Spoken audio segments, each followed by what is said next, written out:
ज्योतिषशास्त्रानुसार व्यक्ती जन्माला आल्यानंतर त्यांच्या जन्मतारखेवरून त्याचे नाव ठेवले जाते।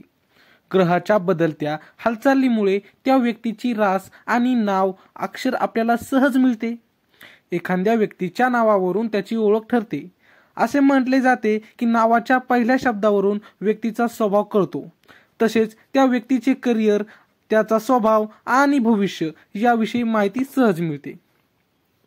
शास्त्रानुसार व्यक्तीची जन्मतारीख, जन्मवेळ आणि जन्मस्थान यावरून राशी आणि नक्षत्राची ओळख होते। राशीच्या आधारावर व्यक्तीचे नाव ठरवले जाते। जर तुमच्या नावाचे पहिले अक्षर यम या शब्दाने सुरू होत असेल तर या व्यक्तीचे स्वभाव आणि करिअर कसे असेल जाणून घेऊया। त्याआधी तुम्ही चॅनलवर नवे असाल तर चॅनलला सबस्क्राईब नक्की करा आणि व्हिडिओ शेवटपर्यंत नक्की पहा। या अक्षराची नाव रास ही सिंह असते।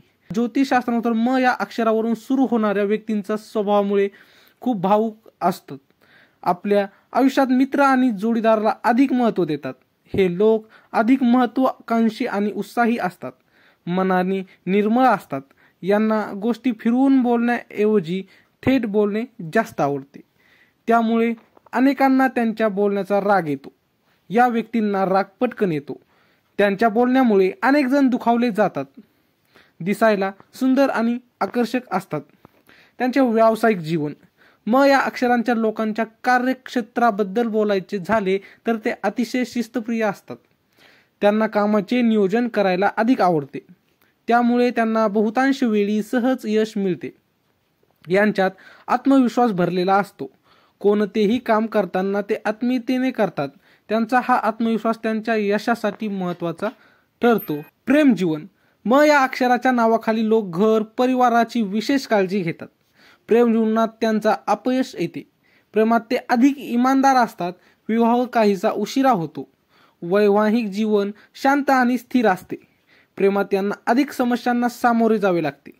निर्णय घेताना थोडे विचारात पडतात। त्यामुळे त्यांचा गोंधळही होतो। म नावाच्या व्यक्तीला स्वप्नांच्या दुनियेत रमायला अधिक आवडते। यांना आत्मविश्वास नेहमी उंचावर राहायला आवडते।